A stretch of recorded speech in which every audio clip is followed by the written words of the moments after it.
Salut et bienvenue sur Cybermatic pour ce nouveau tuto Outlook dans lequel on fait un zoom assez rapide sur les options avancées que tu as pour envoyer des emails. Que ce soit pour avoir des notifications, pour notifier l'importance ou même à faire des envois différés, clairement si tu es à la recherche d'options pratiques, ce tuto est fait pour toi. Toute la démonstration se fait sur le nouvel Outlook. Donc si tu utilises l'ancien, potentiellement tu as accès à ces options mais pas de la même manière que ce que je vais montrer. Si tu utilises le nouveau, reste branché, on passe tout de suite à la pratique. Je suis sur Outlook, donc ma version de bureau, version tout à fait classique hein, que tu devrais pouvoir utiliser dans ton entreprise ou même à titre perso, ça va aussi fonctionner. Aujourd'hui, ce qu'on va regarder, hein, c'est clairement les options qui s'offrent à nous quand on envoie des messages. Donc je vais couper la fenêtre qui est derrière. Voilà, on va faire un zoom sur cette fenêtre-là, dans la mesure où on a quelques options qui sont bien pratiques. Alors déjà, je vais la mettre en plein écran, voilà, pour qu'on puisse faire ce test-là. Test email, je vais mettre hein, l'objet, c'est même pas forcément de faire un truc compliqué au niveau de l'objet et du texte. Test les fonctionnalités avancées d'email. Voilà, ça c'est clairement pas le corps du sujet. Alors bien sûr, tu peux mettre en forme plein de trucs à l'intérieur de cet email. Tu peux rajouter du gras, de l'italique à souhait, hein, tout ça. C'est customisable hein, si tu ne le savais pas, mais effectivement, tu peux quand même faire toute la retouche textuelle dont tu as besoin avec le bandeau du dessus, changer la police, la taille, etc. D'ailleurs, je te recommande, hein, tout ce qui est puces, etc., de bien utiliser des puces plutôt que des points. C'est très bien traduit, ça se fait facilement. Titre 1, les retours à la ligne. Voilà, tout ça, ça se fait correctement. Alors, j'ai gardé la mise en forme précédente. C'est pour ça qu'il a gardé le surlignement. Mais voilà, si tu changes en 1, 2, ça fonctionne. Si tu veux augmenter le retrait, diminuer le retrait, tu as ces options qui sont dispo que tu peux utiliser. Ok, donc là, ça, faut pas hésiter. Ceci dit, c'est pas ça que j'ai envie de te montrer principalement. Il y a plusieurs options qui sont top pratiques. La première, ça va être la notification d'importance d'un email. Ok, tu vas pouvoir dire ce mail, il est important ou pas. Donc ça se met avec un petit point d'exclamation rouge qui est là. Je vais m'envoyer l'email hein, à mon adresse de contact, histoire que tu puisses voir ce que ça donne, pourquoi c'est intéressant. Le signe hein, que je vais te montrer, tu vas le retrouver à la fois sur la version classique d'Outlook et sur la nouvelle, tout comme le webmail. Hein. Tout ça, tu vas pouvoir le retrouver pareil. Donc je vais aller sur cette boîte partagée. Le mail a dû arriver à l'instant, il est là. Et on voit, en fait, le fait d'avoir mis un petit point d'exclamation fait qu'on a un petit signal rouge. Mon email est important. Donc clairement, ça peut avoir son importance, ce type d'option. Quand tu sais que tu t'adresses à quelqu'un qui a beaucoup de mails, bah voilà, tu te donnes une chance supplémentaire, en fait, de dire, attention, mon message est important pour toi, lis-le. Donc voilà, premier top, top bonne pratique, top option, c'est de pouvoir notifier que cet email est important en termes de priorité. À l'inverse, tu pourrais dire priorité basse. Alors celle-là, on l'utilise quasiment jamais. Un test prio basse. Celui-là, moi, je l'utilise vraiment clairement jamais. Encore un test. Hein. Je ne vais pas être très très inventif sur les messages. Voilà, là je dis au contraire, bah ça en gros tu peux le lire plus tard. Alors c'est assez rare qu'on envoie un mail à quelqu'un en lui disant tu peux le lire plus tard. Moi je montre l'option, mais clairement il y a peu de chances que ce soit celle que tu utilises le plus dans ton quotidien. Là, la boîte priorité basse. Et là, on le voit, hein, on a une petite flèche vers le bas, juste en haut, là, à la place de ces trois signes, qui nous dit, bon, bah, c'est un mail un peu moins important. Donc vraiment, voilà, première chose, c'est notification de la priorité. Également, toujours dans nos nouveaux emails, autre option ultra pratique quand tu as besoin d'être sûr que ton mail est lu. Alors ça, c'est quand même assez souvent que c'est le cas. On aime bien avoir un feedback. Donc tous les serveurs ne le prennent pas en charge. Hein. Si tu travailles avec des gens qui travaillent sur du Microsoft, qui ont des boîtes Exchange, clairement, cette fonctionnalité est prise en charge, mais il y a des boîtes mail externes qui ne prennent pas en compte la fonctionnalité que je vais te montrer. Ça, c'est la vie. Et tu vas pas pouvoir y échapper, en fait. Hein. Il n'y a pas d'échappatoire. Tu ne peux pas provoquer en fait un comportement qui n'est pas prévu par les systèmes externes au tien. Donc test, feedback. Voilà. Quand tu es sur cette fenêtre, je l'aurai toujours à la même adresse, hein, c'est mon adresse interne, contact cybermatique. Quand tu vas dans les options, tu as plein d'options qui sont ici. Hein. Tu peux afficher CC, afficher CCI notamment. Donc CC c'est pour les personnes en copie, CCI ce sont pour les personnes en copie cachée. Si tu dois envoyer ce mail à 10 personnes, mais que tu ne veux pas que ces 10 personnes voient leur email entre eux, il faut les mettre tous en CCI. Ça veut dire qu'ils ne verront pas les autres. Ils verront que en fait leur propre adresse qui est marquée dans ce champ.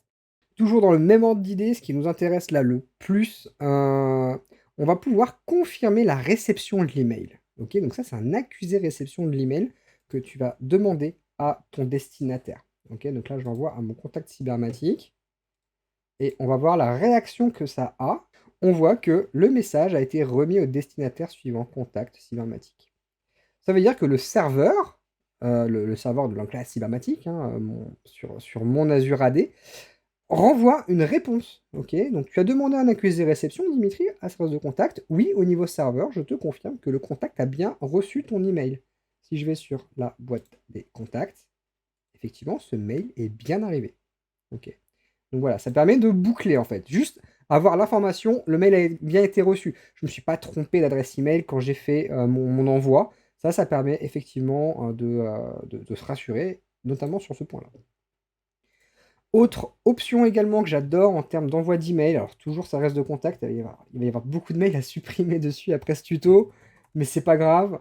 Contact, test toujours, test. Toujours dans les options, tu peux mettre aussi un accusé de lecture. Ça veut dire que ton destinataire, il va ouvrir le mail. Quand il va l'ouvrir, il va y avoir une petite fenêtre qui va s'afficher.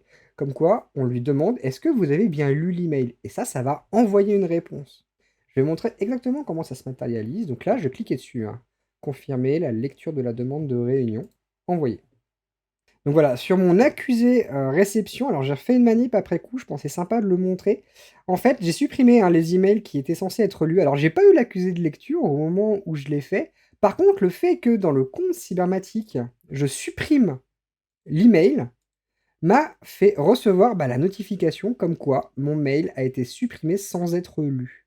Donc, ça veut dire que dans le cadre d'un serveur Exchange que j'utilise, quand le fichier est supprimé sans être lu, on reçoit une notif. Et dans certaines situations, alors que je n'ai pas réussi à reproduire durant le tuto, tu auras également le même type de message qui va te dire le message a été lu, telle date, à telle heure.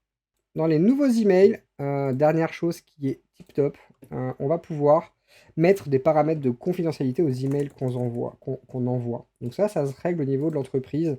Dans toute la partie confidentialité, on met des étiquettes, type confidentiel, interne, externe, et on va pouvoir en fait mettre une étiquette de confidentialité qui va nous permettre de limiter la diffusion.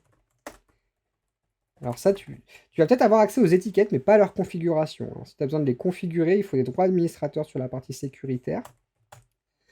Mais si elles sont déjà configurées, tu vois ici, là, tu as un petit interne. Ça veut dire que c'est un message interne, hein, comme son nom l'indique. J'ai aussi une autre étiquette dans mon entreprise qui est confidentielle, avec un petit cadenas.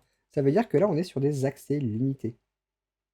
Donc là, la personne ne pourra pas faire ce qu'elle veut. Ce sera un mail qui sera chiffré. Il ne sera pas récupérable en direct. Et elle ne pourra pas forcément le diffuser comme elle veut. Et c'est là, en fait, qu'on met des étiquettes de confidentialité. Typiquement, hein, un confidentiel que tu envoies dans ton entreprise, tu vas pouvoir assez facilement le décrypter. Par contre, si tu l'envoies à l'extérieur, s'il n'y a pas la clé de chiffrement qui est communiquée, le fait d'envoyer un confidentiel à l'externe fait que ton destinataire ne peut pas le lire. Vraiment ne peut pas le lire. Alors, pour avoir déjà essayé, je me suis déjà fait avoir. Donc là, je vais pouvoir le lire parce que je suis en interne. Test email confidentiel. Alors, boîte de réception, élément envoyé. Test confidentiel, il est là. Je l'ai envoyé à contact.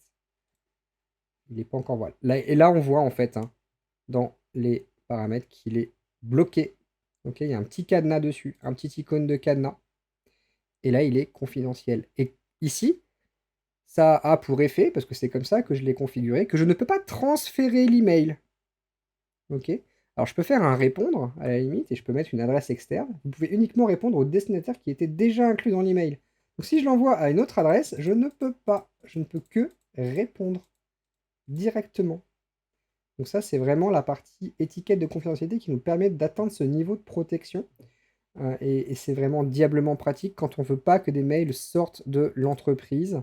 Le fait d'avoir des étiquettes qui sont configurées et de directement, voilà, on ne peut pas modifier non plus le critère. Tout ça grâce aux étiquettes de sécurité qui doivent être configurées dans la partie sécurité et conformité de Microsoft 365. Donc si c'est déjà configuré, tu peux le faire. Si tu as les droits pour les configurer, je pourrais te le montrer dans un autre contexte. Mais surtout, n'hésite pas à les utiliser dans le cadre de l'envoi de tes emails. C'est diablement efficace. Dernière option que je voulais te montrer, c'est l'envoi différé des emails. Comment tu vas pouvoir faire en sorte que quand tu envoies ton email, quand tu cliques sur le bouton à 9 h, l'email ne parte qu'à 10 ou 11 h. Voilà, ça c'est la dernière manip qui est top. Avec le nouvel Outlook, toujours. Donc je vais renvoyer encore un email à mon contact. Envoi différé. Voilà, je l'appelle envoi différé. Test. Et en fait, voilà, sur cette interface, tu as le bouton envoyer. Donc, dans 99% des cas, on va appuyer brut sur envoyer. Par contre, si tu regardes bien, ce bouton, il a également un petit chevron vers le bas. Et c'est là que toute la magie opère. Quand on appuie sur le chevron du bas, soit tu l'envoies direct, soit tu appuies sur planifier l'envoi.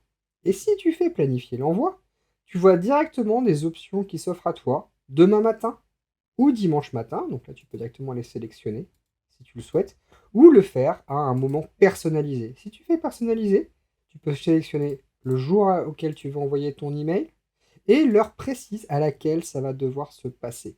Par exemple, je vais l'envoyer dans une demi-heure. Là, il est 17h10. Si jamais je veux l'envoyer à 19h, je fais ça, envoyer. Une fois que ça c'est fait, ton mail ne part pas directement, il est dans tes brouillons. Et tu vois dans les brouillons, quand tu sélectionnes ton email, que ce message est programmé pour un envoi le jeudi 17 à 19 h. Donc il sera au niveau de ton serveur Exchange, donc de ta boîte d'envoi, présent dans tes brouillons, et à 19 h, il partira comme tu l'avais prévu. Voilà pour ce tuto Outlook dans lequel je te dis tout sur les options avancées d'envoi des emails. Donc il y en a plein, on a zoomé sur quelques-unes qui étaient particulièrement cohérentes. J'espère que ça sera très utile dans ton quotidien et pour communiquer de la manière la plus efficace possible avec tes collègues. Lâche un petit pouce, abonne-toi à la chaîne, ça c'est la récompense du créateur. La communauté n'arrête pas de grandir, c'est vraiment hyper satisfaisant. Donc voilà, fais-moi des retours sur le contenu, si ça te plaît, si tu veux d'autres thématiques. Clairement, je suis à l'écoute de la communauté pour m'adapter à ce que vous préférez et ce dont vous avez besoin. Amuse-toi bien avec Outlook, et nous, on se dit à très bientôt pour un prochain tuto. Ciao.